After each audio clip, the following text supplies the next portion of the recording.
Hello, my name is Donna Ernst, and today I will be presenting my book review on Primal Leadership Learning to Lead with Emotional Intelligence by Dr. David Goleman. Emotional intelligence is being intelligent about emotions, not only ours, but of others' emotions. The book considers the leader who is in control of their primal instinct to have a higher level of emotional intelligence, which is a determinant for success. Daniel Goleman is a well-published author with numerous articles and books on emotional intelligence. He has been twice nominated for the Pulitzer Prize while working at the New York Times for 12 years. He currently holds a position as co-chairman of the Consortium for Social and Emotional Learning in the workplace at Rutgers University. Richard Boyatis and Annie McKee are co-authors of the book, and they have held positions in business, taught at major universities, and are both authors in their own right in many books and articles published on emotional intelligence, self-directed behaviors, managerial outcomes, and organizational change. What does the title represent? Primal leadership. The emotional task that a leader possesses is connected to a primal instinct in the brain. All people possess emotional intelligence, and it can be learned and developed. Emotional intelligence affects organizations, and the leader's emotional intelligence will determine outcomes for both the employee and the organizational performance. The audience for the book is any person at any level of the organization who wishes to understand the emotional component of leadership and how it affects all aspects of the organization. Emotional intelligence was clearly defined using 4 major competencies.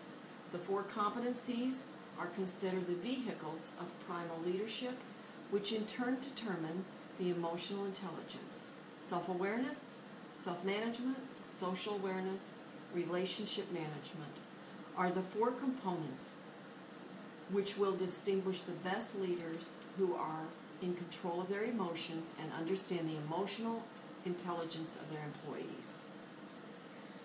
Another strength of the book was connection to the resonant leader. A resonant leader speaks authentically from one's heart with his own values and resonates with emotions around him. Using these 4 competencies, the leader will resonate their emotional intelligence to their employees. Resonating leaders are those who are in sync with the followers, with the leader's level of emotional intelligence, determining the ability to resonate in the organization. Another strength of the book was the self-directed model for learning created by Richard Boyatis. This model describes 5 discoveries that the leader will encounter while developing and achieving a higher level of emotional intelligence. The book is packed with all types of scenarios and stories and examples of details of business executives and how they accomplish their emotional goals with emotional intelligence. They have also made a case that emotions matter enormously for leadership and the organizational successes. A weakness of the book is redundancy. It repeats the same idea over and over again, and there are too many overfamiliar generalities to basic leadership ideas. This is not really very insightful as written by scholars of this caliber. Did the authors deliver? The authors Goleman, Boyatis, and McKee all contributed to the book with their major points. The term emotional intelligence was defined. The leaders with high levels of emotional intelligence will have better outcomes with their employees and their organizations.